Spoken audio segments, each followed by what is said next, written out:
Politique. Gbagbo doit rester en détention dans l'attente d'un éventuel procès. CPI. La Haye. L'ancien président ivoirien Laurent Gbagbo devra rester en détention à La Haye dans l'attente d'un éventuel procès pour crime contre l'humanité, a décidé mardi en appel à la Cour pénale internationale.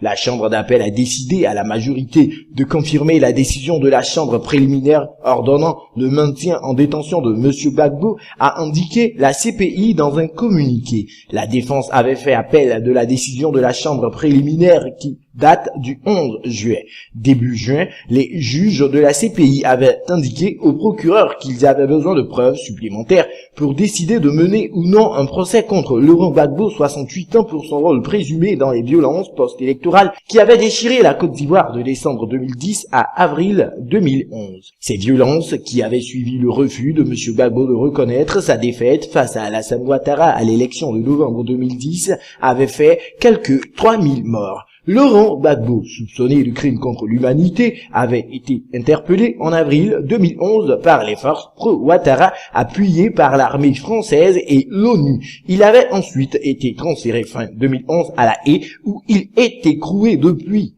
Monsieur Gbagbo nie les accusations portées à son encontre. L'épouse de Laurent Gbagbo, Simone, fait elle aussi l'objet d'un mandat d'arrêt de la CPI, mais Abidjan refuse de la remettre à la cour au motif que la justice ivoirienne est désormais en capacité d'assurer équitablement son procès. L'ex-ministre Charles Blé Goudé, proche de Laurent Gbagbo, fait lui aussi l'objet d'un mandat d'arrêt. Il est actuellement détenu en Côte d'Ivoire.